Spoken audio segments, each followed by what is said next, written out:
на собрание, тогаш согласно познатиот правен принцип nemo iudex in causa sua, никој не може да биде судија во сопствен случај, не би требало вие да председавате, туку некој од замениците. Зашто иначе ќе се доведеме до чудна ситуација. Очекувам дека тоа и вие го знаете, само да предупредам, и ако ми дозволите на стартот, процедурата е гаранција за демократија, особено парламентарната, и председавачот, по аналогија, треба да се однесува како председателот на собранието. Не можам да не кажам дека по верификацијата на мандатите, ние пратениците, иако по деловникот, треба да ги уживаме правата и да ги остваруваме должностите, во еден подолг период тоа не можеше да го реализираме. Зошто? Затоа што да, вие сте мастерот на процедурата, но по аналогија, повторувам, деловникот важи и за вас.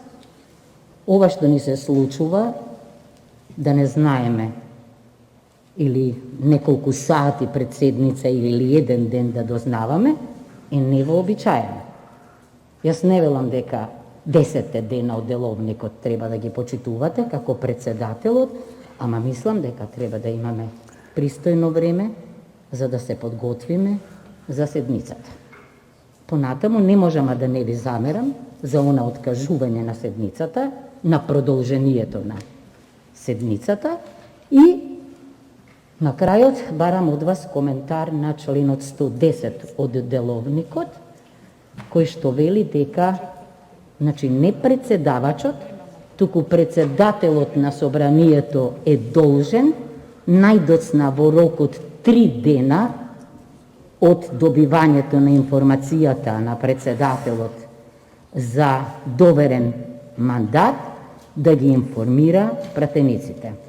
Се разбира, не пишува председавачот, пишува председателот, иначе јас го делам вашиот став дека собранието се конституира со изборот на председателот на собранието, и впрочем тоа е многу повообичаено решение, го пишувам во многу држави и во многу устави, меѓутоа мене не ми е јасно кому го доставил председателот.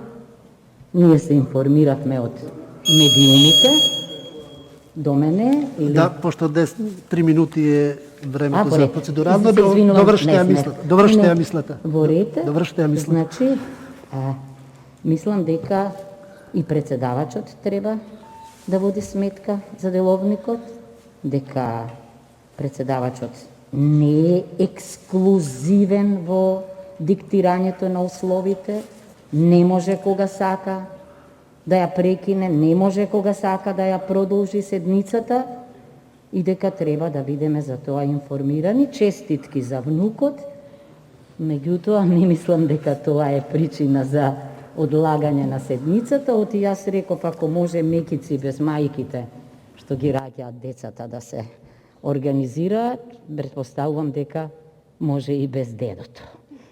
Ви благодарам.